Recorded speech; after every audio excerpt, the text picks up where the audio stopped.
Film fans of YouTube, hello and welcome back to the channel.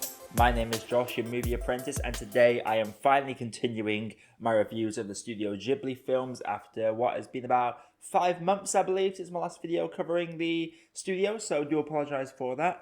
But today I am looking at 1989's Kikis Delivery Service, directed by Hayao Miyazaki. This film follows Kiki, a young witch who has just turned 13, and as tradition for 13-year-old witches, they have to take a year away from home to find their source of magic and effectively find themselves, effectively taking a sabbatical year out of their home education in order to really get to grips with their artistry of witchcraft.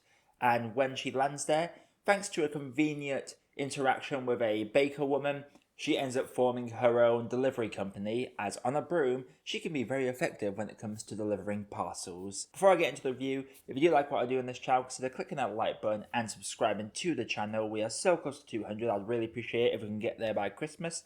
But without further ado, let's get into this review. So obviously, I could always gush about the animation of Kikis Delivery Service and just any Studio Ghibli animation film. Just the art style of it, you can tell it's Japanese and anime style, but it does its best to minimize the anime tropes and the art style, and it just focuses on the colors and tries to make each character look as realistic as possible within the anime art style. So you get a lot of unique designs, and whilst it does suffer occasionally by having some characters look quite similar, each character is there and they do stand out in specific ways. Kiki's blue dress that is supposed to be black but looks very blue, let's be honest here, is very iconic. Again, you got to remember this was made in 1989, so 31 years later the imagery still looks clear and crisp as it did back then. It obviously lacks the nice little sheen that we get on our new HDs and 4K TVs,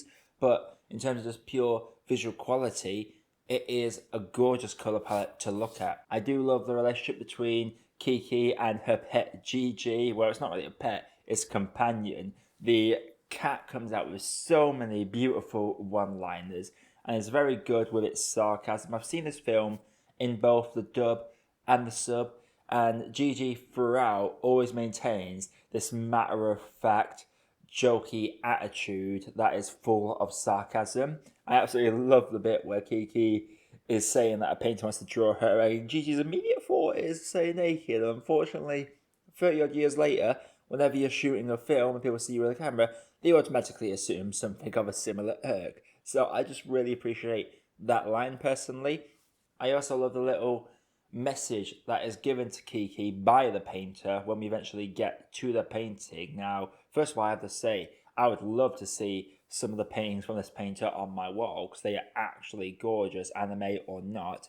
But I just love the message that I personally can relate to, and I think a lot of creatives on YouTube, those writing, those painting, those making movies, can relate as well. Effectively saying, sometimes you gotta stop with the burnout, because we do work until we burn out, and the effective message is, rather than burn out, take some time, step back, reflect on yourself, and find that something that will reignite that spark that gets creative juices flowing, which is a beautiful message that more people should hear. And it's the first time in these movies that I feel like a clear message is visualized there, because it is great to take a time to yourself just to relax, chill out, and find yourself in order to reignite that creative spark. And for that message alone, this film is worth watching. The story, of course, with Studio Ghibli, they're not out of this world stories. I think the only one out of the 4 I've seen so far that had a more out of world story was the first one, Cast in the Sky.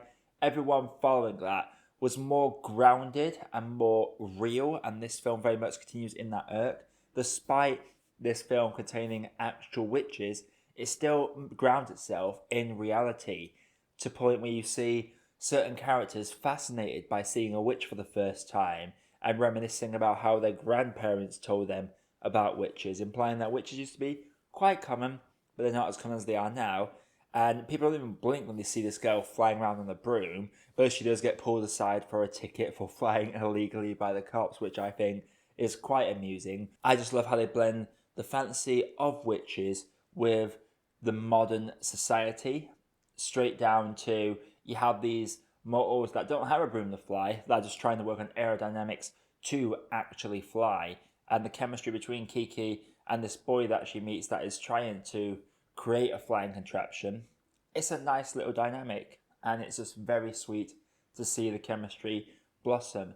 And each character, even the nameless ones, just stand out for one personality trait or another.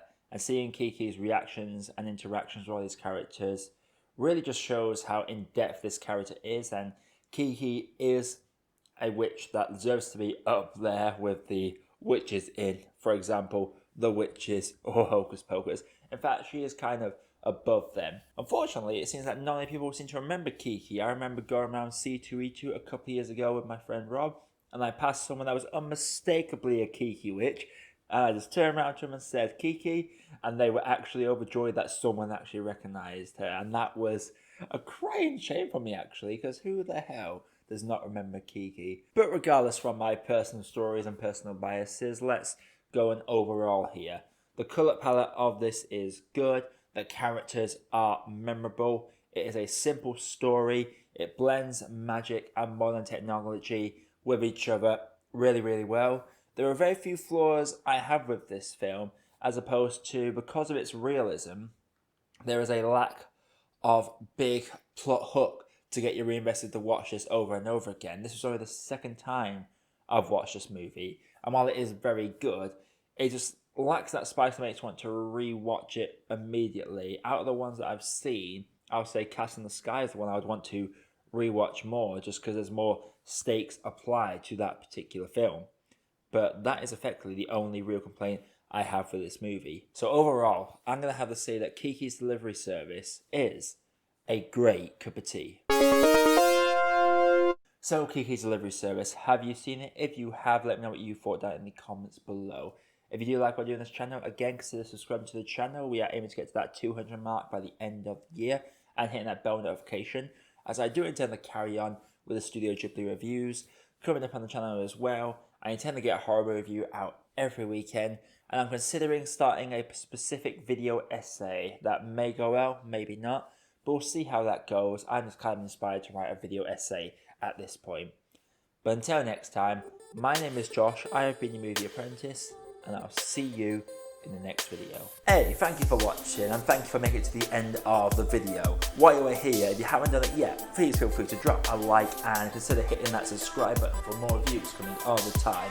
And also, while you are here, there are some other videos over there that you might want to sink your teeth into.